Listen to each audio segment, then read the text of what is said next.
ভাই পরে এসে কেউ ডিঙ্গিয়ে সামনে আসবেন না, বসেন, যে যেখানে আছেন এখানে বসেন। আপনার চেয়ে বেশি পরিমাণে গুরুত্বপূর্ণ মনে করে আপনার পরে আগে আসে মুসল্লিগণ, আগে মসজিদে আসছে। আপনি এত গুরুত্বপূর্ণ লোক হলে আগে আসতেন, আপনি পরে এসে কাউকে ডিঙ্গিয়ে সামনে আসবেন না। না, আপনার আগে যারা আসছে তারা আপনার চেয়ে গুরুত্বপূর্ণ এবং মসজিদকে তারা গুরুত্ব দিয়ে এসেছেন। সুতরাং কেউ আমার এই মসজিদে কেউ কখনোই কাউকে ডিঙ্গিয়ে সামনে আসবেন না। যে আগে আসবে সে আগে বসবে। আপনি যত উঁচু মানের হন, মসজিদে মুসল্লি হয়ে আগমন করে।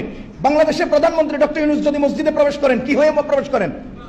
ডক্টর ইউনূস হয়ে প্রবেশ করেন না মুসল্লি হয়ে প্রবেশ করেন? এই এলাকার বাদাম ব্যাপারী মসজিদে মুসল্লি হয়ে প্রবেশ করেন, এই এলাকার রিকশাওয়ালা মসজিদে মুসল্লি হয়ে প্রবেশ করেন, এই এলাকার এমপি মসজিদে মুসল্লি হয়ে প্রবেশ করেন। মুসল্লি সবাই সমান, এখানে কোন নেতার কোন নেত্রীর এখানে কোন ক্ষমতাবানের ক্ষমতার দাম নাই। যে আগে আসবেন সে আগে বসবেন, পরে এসে কেউ কারো উপর দিয়ে ডিঙ্গিয়ে সামনে আসবেন না। বলেন না, আসবো না। আল্লাহ বুঝদান করুন। তো ভাই পরিবেশ নষ্ট করবো না। এটা মসজিদ, এটা আপনার রাজনৈতিক ক্ষেত্র না, রাজনৈতিক ময়দান না যে আমি পরে আইছি শহর, নেতা আইছে শহর। নো, এগুলো এখানে চলে না। মসজিদ কার? অধিকার সবার। অধিকার বলেন মসজিদ অধিকার। যে আগে আসবে আগে বসবে, পরে এসে আগে আসবেন না।